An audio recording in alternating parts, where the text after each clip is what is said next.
वो इज़ा हमारे साथ मौजूद हैं और वो हमें बता रही थी कि उनकी ट्विन जब बेबीज़ हुए तो उसके बाद उन्होंने ये थोड़ा सा चेंज लाने के बारे में सोचा। तो इज़ा टू बी कंटिन्यूड।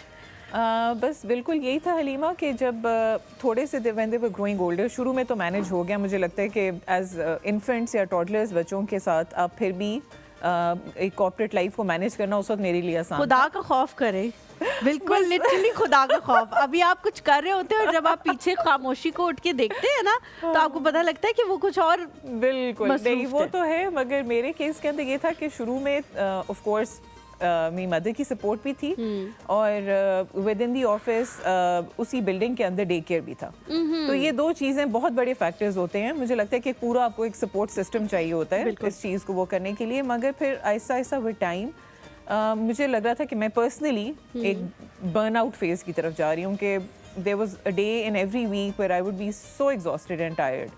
तो फिर मुझे लगा कि अब it's time for a change, कि मैं कुछ और ट्राई करके देखूँगा। And this was something which was completely new.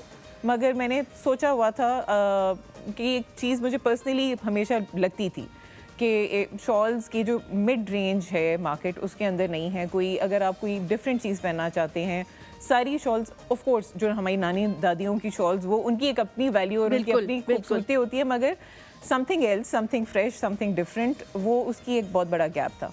तो फिर मैंने ये सोचा कि लेट्स मूव इनटू दैट। मैंने पहले 6 महीने के लिए नहीं, लेकिन इज़ा आपने यहाँ पे रुकना है। मुझे बताएं कि कोई भी चीज़ छोड़ना ऑल ऑफ अ सडन बहुत मुश्किल होता है। वो जो स्टेप होता है वो बड़ा अजीब सा होता है कि आप कहते हो कि जी मैं किस तरह ये करूँगी, ये होगा भी, ये सक्सेसफुल भी होगा कि नहीं होगा। और जो मेरी जॉब है वो इतनी अच्छी है, इसके लिए मैंने इतना अरसा मेहनत किया और अब मैं इस जगह पे आके पहुँची हूँ कि हर चीज़ मुझे मिल गई है जहाँ तक मैं पहुँचना चाहती थी, बिल्कुल उस लेवल पे, और अब मैं कैसे छोड़ दूँ। तो वो हिम्मत जो है, वो करेज कैसे आया, किसी ने उस टाइम सपोर्ट किया इमोशनली, वो क्या फेस था? अच्छा, वो काफ़ी टफ फेज था। बिल्कुल ये एक आसान डिसीजन नहीं होता बाय एनी मीन्स। और उसकी जो एक वो ट्रांजिशन थी, और यही सबसे ज़्यादा ये डर होना कि विल दिस वर्क और नॉट, ये मतलब इतना बड़ा स्टेप मैं ले रही हूँ। और मुझे हमेशा ये लगता था कि I am a 9 to 5 person, मैं कुछ और नहीं कर सकती और मैं बिल्कुल भी घर पे भी शायद नहीं रह सकूंगी। और अगर मैं उस if I choose that path तो I will not be a happy person. तो ये चीज़ें मुझे बहुत ज़्यादा बॉदर करती थी। तो देन माई हस्बैंड सजेस्टेड कि why don't you test it out, job करते हुए ही 1-2 दफ़ा ये करके देखो और फिर देखते हैं कि किस तरह का रिस्पॉन्स आता है, क्या होता है।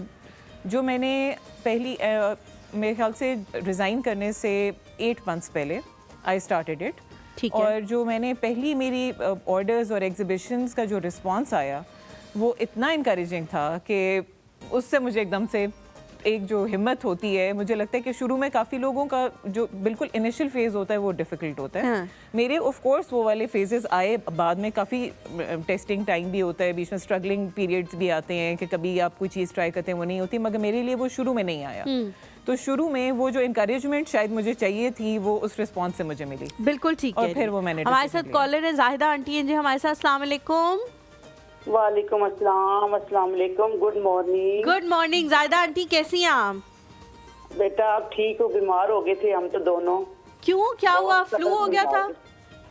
जी फ्लू और स्वेयर जो चेस्ट इन्फेक्शन होती है वो मीर साहब को होगी, मुझे बस फ्लू हो गया था बहुत ज्यादा। तो फिर क्या क्या दवाइयाँ ली हैं? फिर तो बहुत ली होंगी दवाइयाँ, तब जाके ठीक हुआ होगा चेस्ट इन्फेक्शन। बस मीर साहब को तो इंजेक्शन लग रहे हैं, मैं अल्लाह का शुक्र है दवाइयों से ठीक हो गई हूँ।